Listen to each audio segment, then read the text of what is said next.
Yes, ഇപ്പോൾ മജിസ്ട്രേറ്റിന്റെ വസതിയിലേക്ക് P V Anwar എത്തിച്ചിട്ടുണ്ട്. ഇനിയാണ് എന്താണ് സംഭവിക്കാൻ പോകുന്നത് എന്നതിൽ വ്യക്തത കൈവരേണ്ടത്. ജാമ്യമില്ലാ വകുപ്പുകൾ ആണ് പി വി അൻവർ MLA-ക്ക് നേരെ ചുമത്തിയിട്ടുള്ളത്. ഒരു MLA എന്ന നിലയിലുള്ള പ്രിവിലേജ് ഉണ്ട് എങ്കിൽ പോലും ഇങ്ങനെ ജാമ്യമില്ലാ വകുപ്പ് ചുമത്തുമ്പോൾ അവിടെ എന്ത് നിലപാടായിരിക്കും മജിസ്ട്രേറ്റ് സ്വീകരിക്കുക എന്നത് പ്രധാനമാണ്. പക്ഷേ നേരത്തെ രാഷ്ട്രീയ എതിരാളികൾ തന്നെ ഉന്നയിച്ച ചോദ്യങ്ങൾ ഉണ്ട്. എന്തുകൊണ്ട് നിയമസഭാ മന്ദിരത്തിനകത്ത് നിയമസഭാ സമ്മേളനം നടന്നുകൊണ്ടിരുന്നപ്പോൾ പൊതുമുതൽ നശിപ്പിച്ച ഇപ്പോഴത്തെ ഭരണത്തിന്റെ ഭാഗമായിട്ടുള്ളവരെ ഒരു ദിവസം പോലും ജയിലിൽ കിടത്താൻ സാധിച്ചിട്ടില്ല, അല്ലെങ്കിൽ ജയിലിൽ കിടന്നിട്ടില്ല, അവർക്ക് ആ പ്രിവിലേജ് നൽകിയിരുന്നു. അതിലും വലിയ തെറ്റാണോ ഇപ്പോൾ അൻവർ ചെയ്തത് എന്ന ചോദ്യം രാഷ്ട്രീയമല്ല. ഞാനൊരു ജനകീയ യാത്രയാണ് നടത്തിയത്. ഞാൻ DMK-യുടെ പേരിലല്ല നടത്തിയത്. ഈ സമൂഹത്തിലെ മുഴുവൻ മനുഷ്യരും ബാധിക്കുന്ന ഒരു വിഷയം. എല്ലാവരെയും ക്ഷണിച്ചു, UDF-ലെ മുഴുവൻ നേതാക്കളെയും, വിവിധ പാർട്ടിയിലെ, ഇവിടുത്തെ സാമൂഹിക സംഘടനകൾ, രാഷ്ട്രീയ സംഘടനകൾ, അതുപോലെ തന്നെ കർഷക സംഘം, ഇവരൊക്കെ സഹകരിച്ചില്ലേ? തിരുമേനിമാര് ആ ജാഥയിലേക്കാണ് ക്ഷണിച്ചത്. ആ ഒരു വിഷയവുമായി ബന്ധപ്പെട്ട വന്യജീവി നിയമ ഭേദഗതി, വന്യജീവി ആക്രമണം, സ്വാഭാവികമായിട്ടും ഇവിടുത്തെ പ്രതിപക്ഷം അങ്ങനെ എടുക്കണമല്ലോ. ഈ പ്രതിപക്ഷത്തിന് പിന്തുണ തുടർച്ചയുണ്ടാവുന്നതിനാണ് പ്രതീക്ഷിക്കുന്നത്. അല്ല, അതൊന്നും ഇപ്പൊ പറയാനായിട്ടില്ലല്ലോ. ഇവിടെ ഇപ്പോഴത്തെ വിഷയം എന്താണ്? ഈ അറസ്റ്റ് ഭീകരതയും ഈ ജയിലിലടക്കാനുള്ള അവരുടെ ധൃതിയാണല്ലോ. അതാണല്ലോ ഇപ്പോഴത്തെ ചർച്ചാ വിഷയം. അല്ല, വേറെ എന്ത് കേസാണ് നിങ്ങൾക്ക് തന്നെ അറിയില്ലേ? ഞാൻ എന്ത് തെറ്റാ ചെയ്ത്? ഞാൻ ആ DF ഓഫീസിൽ പോയി പ്രതിഷേധം നടത്തി അവിടെ ഇരുന്നു. പ്രവർത്തകർ അവിടെ കല്ലെറിഞ്ഞു അതിന്റെ അകത്ത് കയറി.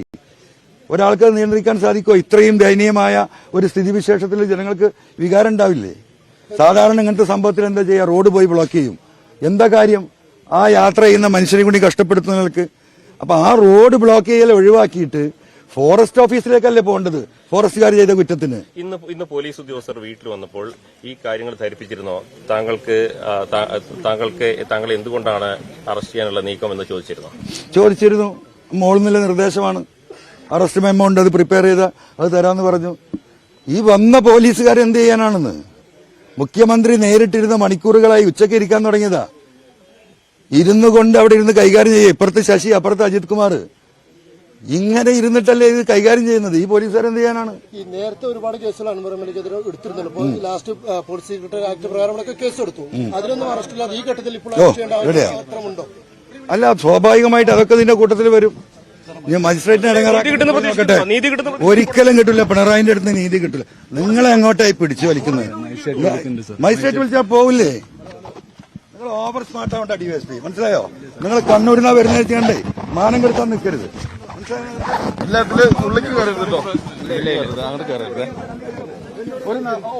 ഒരു വഴി കൊടുക്കും, ഒരു 4 പേര് കൂടി വരാം.